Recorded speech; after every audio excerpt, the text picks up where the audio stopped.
12 ಕಂಡುಗ ಅಂಗಿ ಸೊಪ್ಪ ತರಿಸಿ 6 ಕಂಡುಗ ಹಸಿ ಸುಣ್ಣ ಬೆರೆಸಿ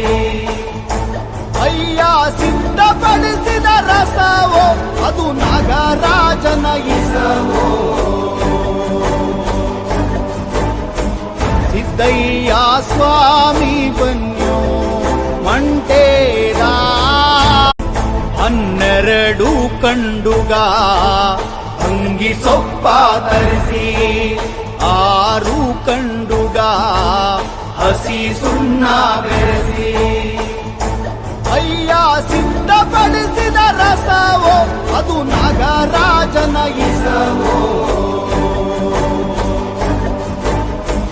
ಸಿದ್ದಯ್ಯ ಸ್ವಾಮಿ ಬನ್ಯೋ